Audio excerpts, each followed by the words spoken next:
Good day and welcome to this interview. This is part of a series being conducted by TUCO and in collaboration with WACK, looking at Calypso, the New York experience. And what we're really trying to find out today in this particular interview with Tigress, a female Calypsonian from Trinidad and Tobago, is what have been some of her experiences having performed in Trinidad and Tobago, having begun her career as a Calypsonian in Trinidad and Tobago, and making a decision to migrate. So, Tigress, we want to invite you today to talk about your experience, and I want to thank you at the beginning of the interview for agreeing to participate in this fantastic experience. So tell us, who is Tigress and what is her history in the Calypso art form?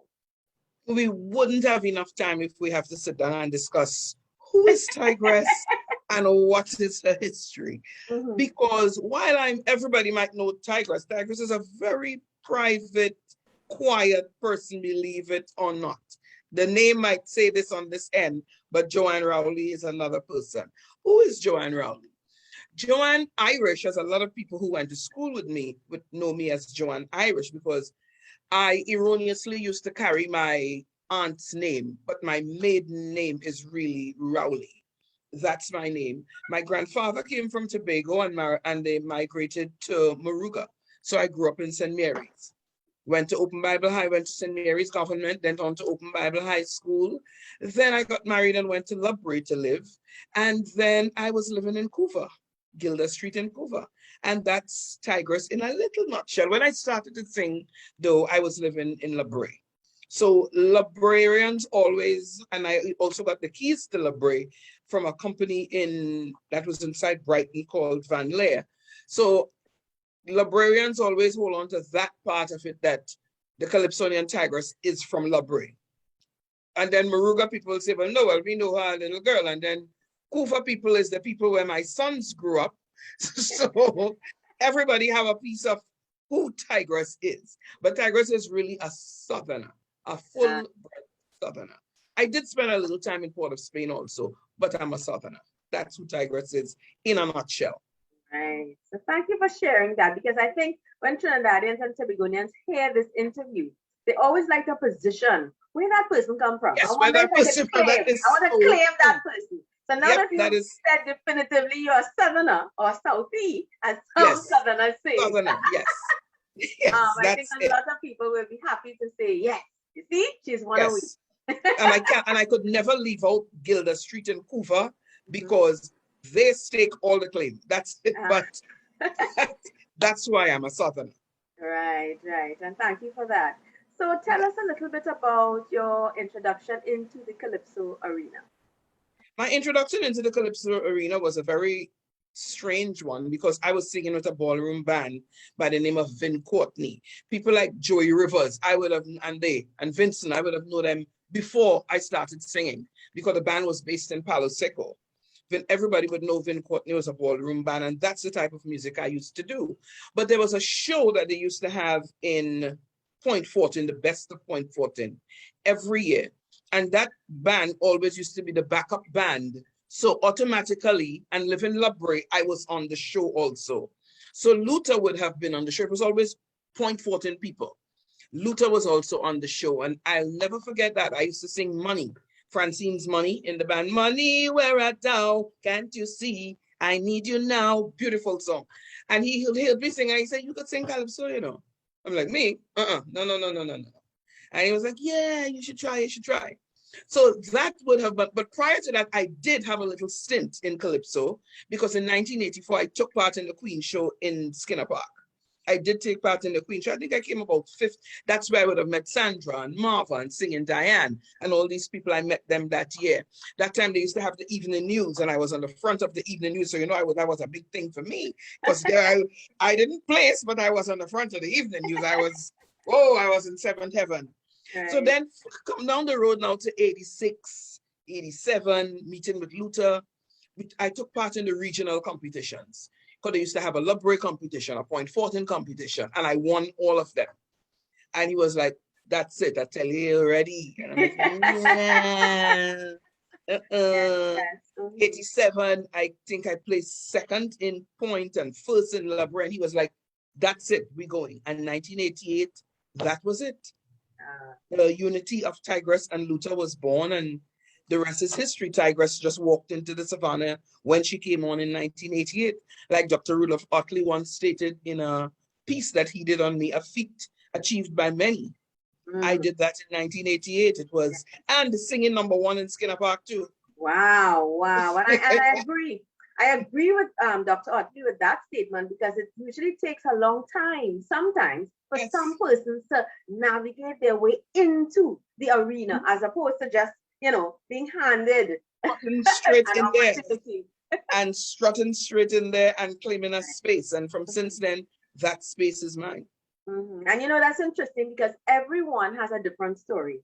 And part of my role in terms of doing this interview, I am the TUCO Education and Research Officer. And going out to the secondary schools, it becomes important to tell the young people, there are different ways to get into the art form, and this is so important because so many people come to the junior Calypso. Yes, a path, lot. right? Yes. And then there are persons who do not.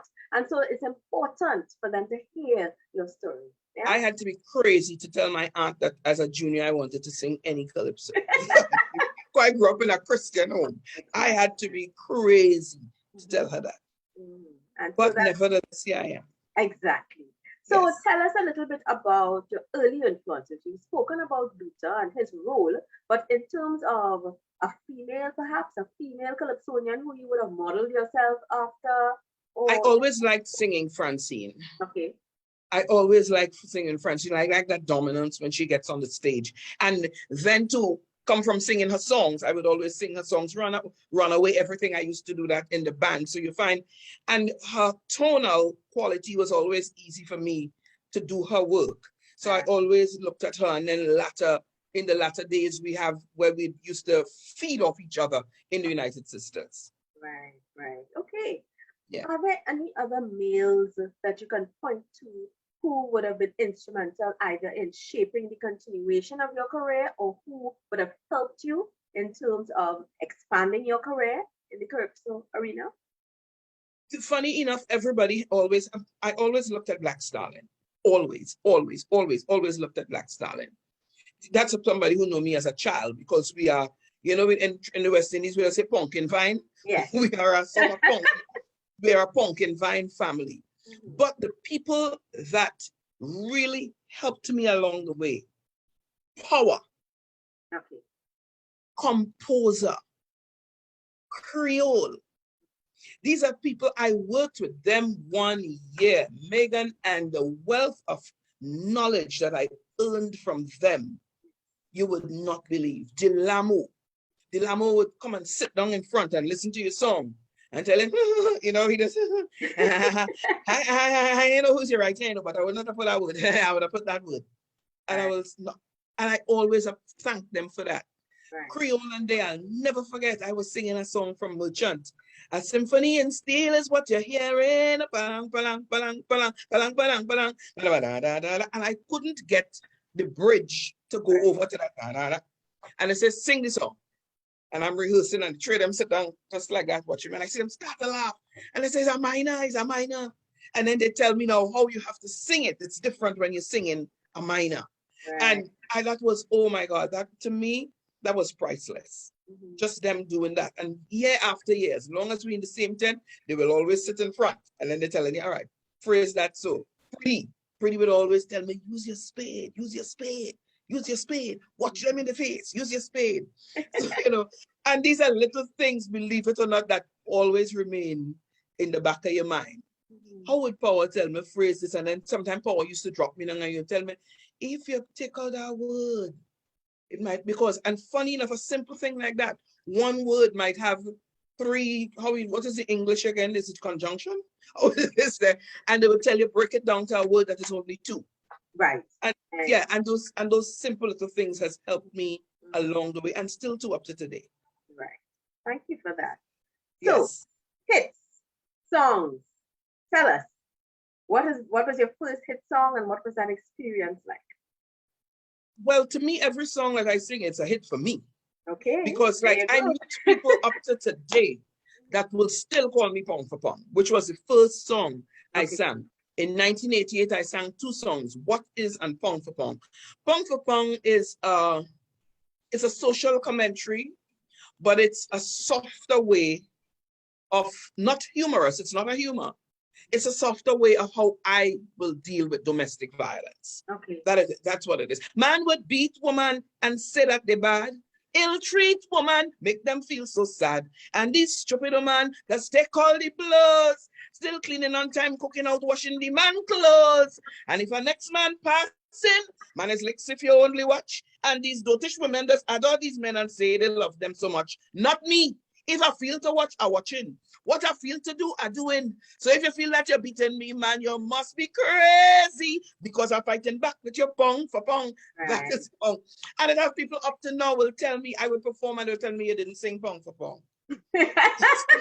I'm telling you, I would sing out my soul case and they would tell me that you didn't sing pong for pong. So that's why I say everyone is a hit, but it has songs that mean a lot to me. That I have. Songs that mean a lot to me. What Is and Pong for Pong would always be dear to me, because that was me straight out the gate.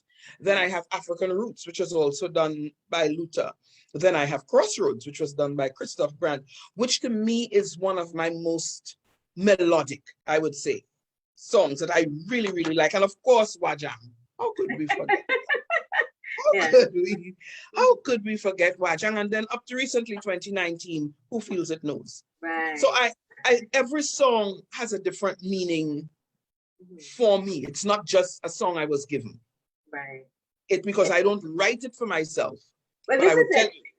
That is an important point about writing, because there is this belief system within the fraternity that a real Calypsonian is the one who pens their own lyrics because they can feel it. It's coming from within them and they're expressing themselves. But the other Calypsonians will say, oh, I am not a Calypso writer. I am satisfied to purchase the song and make it become mine and do that expression on the stage and when I perform. What is your view on that? My view on that is, I remember in conversation with Claude Martino Brothers, yes. And he always said to me, Carnival begins when the months start in BER. So from September, my brain is going to start to go, what do I want to sing about this year? And I would have been looking through what happened for the year. Yes. Where would I want to go with this? Where would I want to go? And my idea is going to be born. I'm going to take a piece of paper and I'm going to write, this should be said about it. That should be said about it. Then I will sit down now and I will be like, I don't know if Christoph, I wonder what he will say on this. I better ask this one. Right. That's where I'm at in September. Right. By October, I would know. And I'm going to send it to exactly who, and I'll tell you this is the name. This is what I want the first verse to say, the second verse, the third verse. Does that not make me a Calypsonian? Yes, it does. Yes, it does. Yes. If I didn't do that, and Christoph came to me and said, Tigress, I have this song for you, and he gives it to me. When I climb on that stage to tell my story, that through him, I am a Calypsonian. So whoever came up with that, I applaud them. All who could sit and write their song and come on, this shirt that I have on, I didn't make it myself. Right. That doesn't make me any less of a seamstress. I sew stuff for myself. Right. But I am Calypso and I am a Calypsonian. So whoever don't want to say because you buy a song you're not, yes, I am a Calypsonian. They can say what they want. That's my take on it, right. And that's my story, and I'm sticking to it. Thank you for sharing that. So tell me a little bit about your interaction with, you spoke a little bit earlier about how you would have met up with other members of the United Sisters. And so we want to really get a sense from you, how did that collaboration and that group really come together, other than just meeting them? Who did you all get closer? Were your friends? Was it just music? Tell us. That was just an act of God. That's the only way to describe that. That's the only way. Because we would have met from the Queen show. Right. We would always meet when you go to the band room to rehearsals. Remember that time it used to be the police band. Yes. When I joined Calypso, the Queen show was the band that used to back. Oh, Okay. And we would always meet, remember, Mass Camp Pub. Yes. That's where everybody would go. And the first thought, really, and that still is my thought up to today, to have a woman's arm of Calypso, because by that time, a lot of people is coming in now. Now it is, now, please, when you have semifinals, now half of the contestants are women. Yeah. But you find that at that time, a lot were coming in. Okay. United Sisters was really born out of a conversation for the women to put heads together. Oh. Okay. Because by this time now, you find that the men would have had a little side grumble that it have plenty of women on the cast. Too bad, we're here to stay. We're here to stay. And it was born out of that. And I remember distinctly one year, Sandra had a show to do. And it was in Guyana, and she had something else to do. But herself and Marva and Lady came from SYB. They were in Sparrow's Young Brigade together. Remember, I'm the new one, because I just came in 1988, and I was at New Wave Theatre, which is now Kaiso House. Right. So that's a tent that transitioned into that.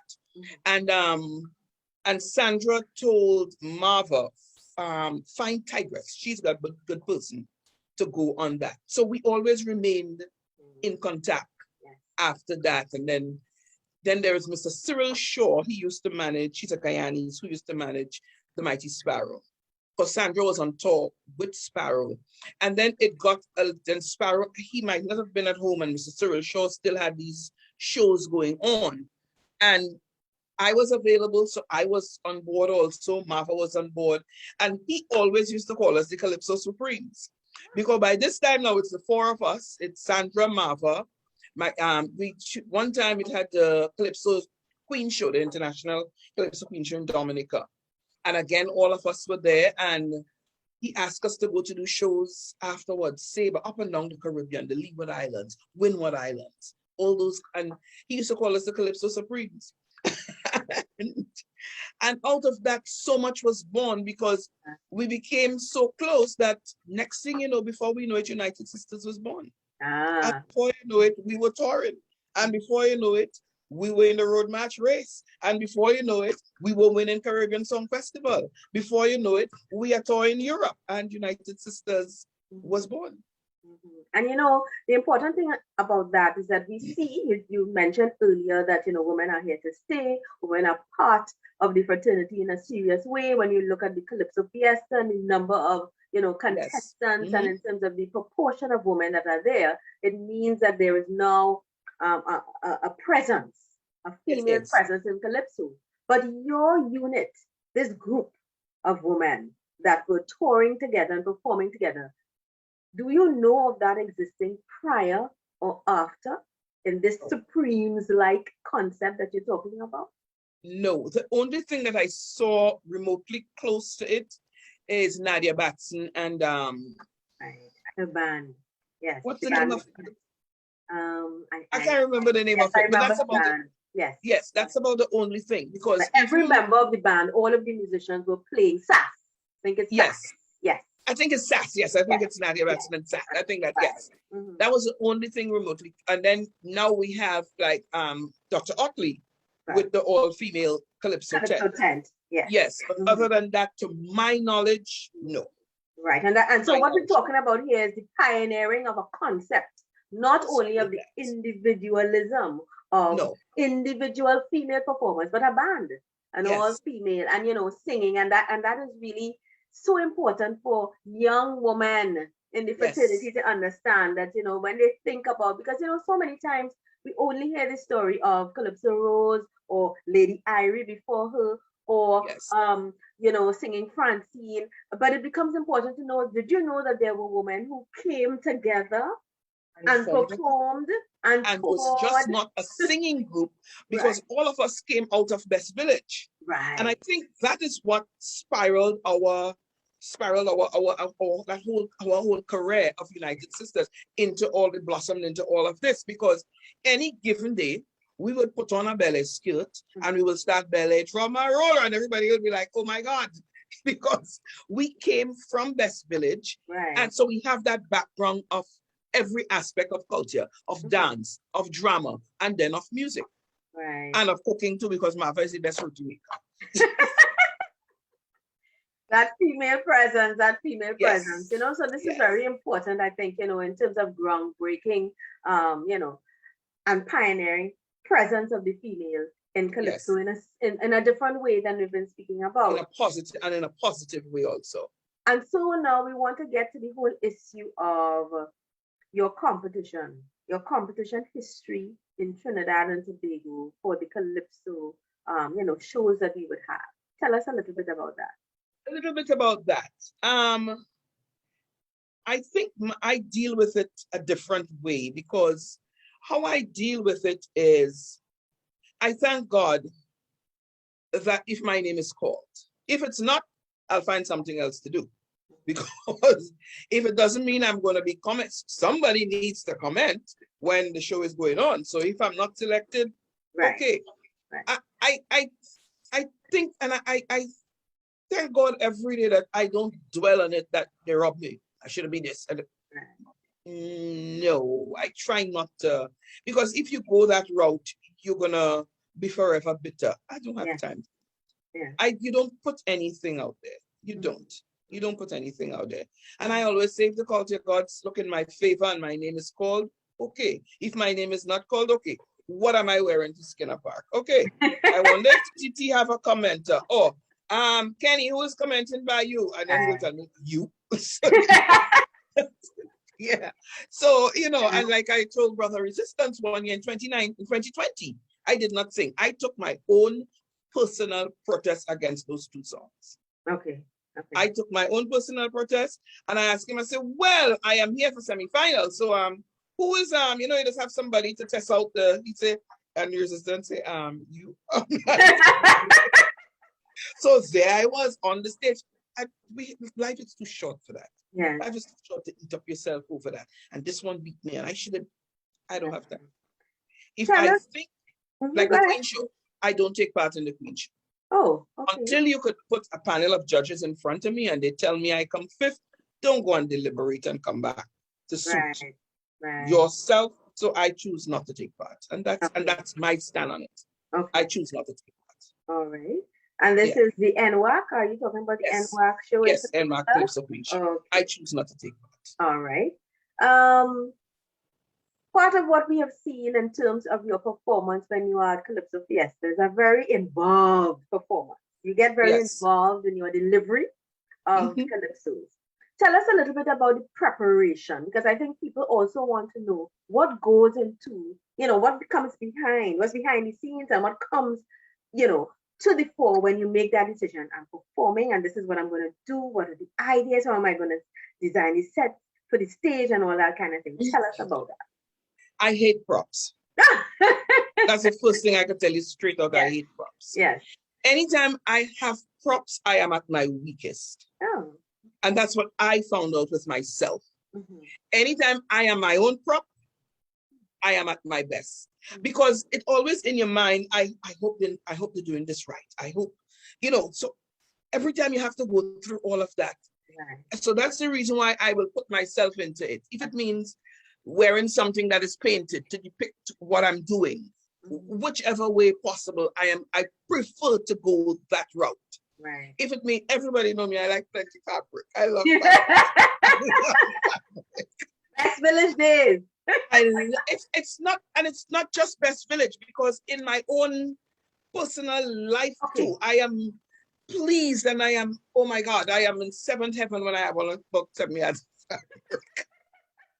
Might be the Baptist in me, might be the spiritual Baptist in me. But I really love plenty fabric. So if it means that I could depict what I am singing, right with a painting, right on my clothes, I will go that route instead. That's just me. And I say it and I look back, because I looked at myself from 2011, beautiful song, Woman to Woman. Right. And that was talking to the first female Prime Minister of Trinidad and Tobago, Mrs. Kamala Persad-Bissessar. And I was like, I was talking to her and I had props. And again, when I look back at it, I'm like, I should not have wrote no prop. No, I'm not saying that would have did anything with my placing. Right. It's just how you feel. Looking. That's just how I feel. Looking back at me, I'm like, oh. Then I remember a song I have, Return to Innocence. I had this beautiful dance troupe, Wasafole. And then I find they were too much to the side when I'm looking at it, and I'm like, see, that's why I don't like props. I don't. I prefer, if it is that I want to dance, let me do the dance for myself. Right. That's just me. I just prefer to get involved in it for myself. That's just me. It's just me. Anytime I have a song that requires props, I'm like, ah. But it does, sometimes you do have to, because, it would enhance it or something like that. Of course. Yes, it wouldn't sometimes. But as long as I could go by myself and tell my story, I prefer. All right. I always prefer to go that route. All right. And tell us a little bit about preparation, let's say, for the March Gras, in terms of your performance there. Tell us a little bit about that. But the thing about the March Gras now is, remember, I came from both sides. Yes. I came from that. So now it's a little simpler because you're just singing to the grandstand only. Yeah. But you had to prepare yourself to go left, right, and so it's a little, while you still have the butterflies, you still have you still have all of that. It's a little simpler because by this time now you have already went through semifinals. Right. So this is the creme de la creme. I have been selected, and I always look at it. I am putting my best foot forward.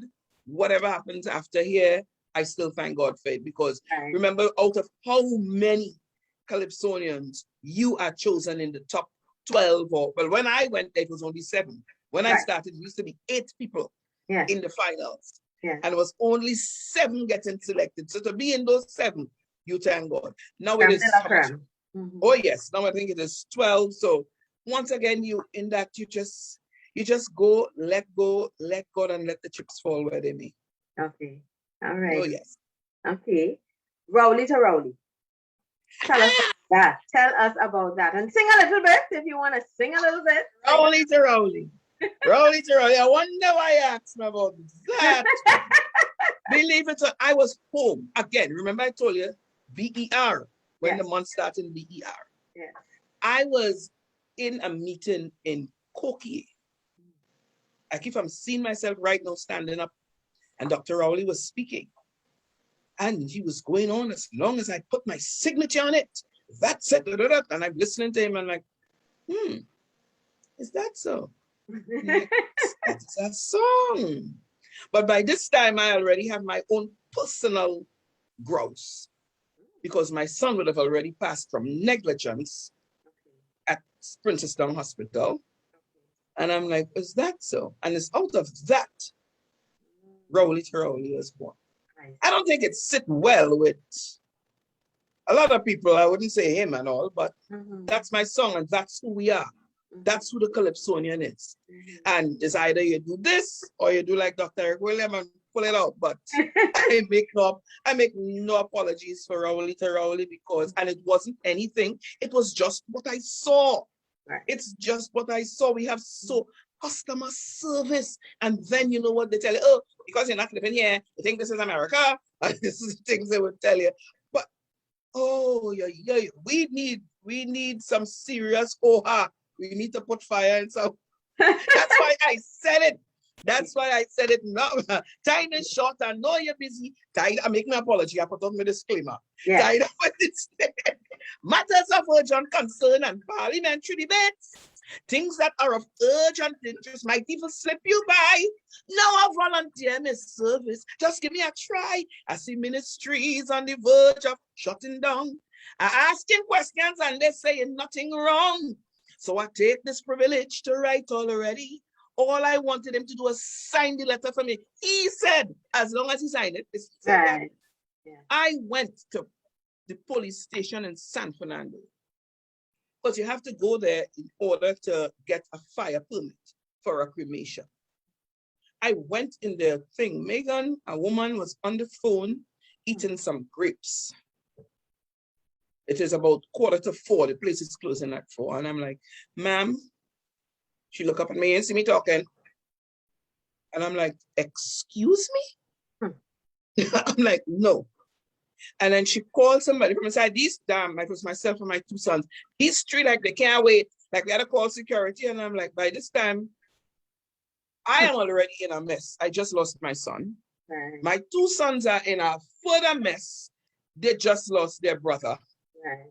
One is like, ma'am, if you don't come off the phone, I am taking the phone. By this time now, when she called and whoever and the police came and they're like, Tigress, what you doing here? Why it have to take that Yes. for you to fix something? Yeah. Yeah. And this, and I'm not telling you what I saw, I'm telling you what I lived. Right. And the police officer, he came out and he was like, I got this. Okay, but not because it's who I am that you deal with. What happened to the next person? Exactly. The next person is hurting just as me. Mm-hmm. So when I say put fire in the I lived it and know what I'm talking about. And what's important about that is that we say in TUCO by Calypso our stories are told, but indeed we know that is the purpose of the Calypso lyric, to tell the story. And our to story tell the story, and it was a true story. Right, exactly. And there can be social commentary about issues like customer service, as you mentioned, or it could be political or something humorous, And so it's important that people listen to the lyrics, because the lyrics are telling a story about who we are. And also they can be a form of remedying, bringing about solution. Ministry of Culture, they need a wake-up call. Only talking about diversity, but not diversity at all. It's the truth. Up to when Sandra passed, I heard them stand up, and that's all you hear when somebody passes. That's all you hear. Oh, we are going to do this, and we are going to do that, and the next one come along, and it's the same thing again, and nothing is ever done. Mm-hmm. So put fire in there. Thank you for that. You mentioned something just now about people saying, "Oh, she from America." Oh, we get that. Oh, you get exactly. That. But interestingly, Lord Nelson has a song called "The Foreigner." And Tigress have Fire and Ice. Right. And it talks about what is this experience that this Trinidadian or, Caribbean artist feels when they migrate and then they come back and they're treated as a foreigner in their own land, and so tell us a little bit about that, because we know that one, you have migrated to the US, and this series indeed is speaking about the experience of the Calypsonian abroad. So tell us a little bit about that. And that is the reason why I did that song named Fire and Ice. That's why. Because nobody takes time off to try to figure out, when you leave your country and you come out here to all these carnivals in North America, who you think started it? Mm-hmm. You think it is an American person that started it? That just saw Trinidad and Carnival and started it? No. Mm-hmm. It's the same one you call in foreigner that started it. When you come out here and you could go into a roti shop and you could go in a Jamaican restaurant to get all your Caribbean food, to get your curry, to get, who you think started it? It's the same people that migrated that started it. Everywhere you go and you get the backstory of how this carnival got so great. Miami Carnival, it's a Guyanese who is the president right now. I am still the registered General Secretary of Orlando Carnival. I work with South Carolina Carnival. How do you think all these things are started? But yet they beat us up and call us foreigners. That's the business. They could call me foreigner. I always tell them I'll remain in your back pocket. Too bad, because that's who I am. Mm. I am first and foremost a citizen of Trinidad and Tobago. When I am here, that's the first flag I fly. I still talk like this. You would have to ask me what it is you say, and I'll be happy to repeat myself. Because that's who I am. So I am one that is in total agreement with that, and I endorsed it further by Fire and Ice. We could come from the fire and survive in the ice. Right. That's who we are. And thank you for that, because, so many people, when I go to the schools and when I go to NALIS and I have the public engagement series where I talk to people and I mention names of Calypsonians and say, who that person, but that person dead, or that person, they don't sing again, but I didn't hear about that person a long time. Yeah, long time. And then, horror of horrors, I never heard of that person. And so it becomes important now to bring back into the consciousness of Trinidadians and Tobagonians the persons who would have gone before, the persons who would have paved the way in some way, because in some little way. Exactly, for the next generation, for the But next singer, for the next musician, for the next arranger, producer, songwriter. And it becomes important for people to be aware of what people are doing. And not because you're not in Trinidad and Tobago currently, that does not mean that you are not playing a vital part in the continuation of the culture. Yeah, and as you said, flying the flag high. Flying the flag. Adorned on my walls are proclamations. I have 2 from New York, 1 from the state of Pennsylvania, and 1 from South Carolina for elevation of our culture. Right. Maybe if I was arrested for shoplifting, that would have been broadcast. But when I got no, that's not a big deal. If something like that had happened, oh yeah, that would have made news. And the first one I got was at a ceremony in City Hall in New York, in the rotunda of City Hall. Beautiful ceremony. Beautiful. The other day it was not a beautiful ceremony when I got one. It was a big dinner when I got the one in Pennsylvania. Yeah. But that's okay. I am not doing it for that. I am doing it because this is who I am. And you have to know where I come from. You have to know my cuisine. As soon as you go to a carnival, you look for those flags to see where you getting your jerk chicken. Yeah. As soon as you see a Trinity flag or they have roti, that is the first thing. It's the truth. Yes, it is.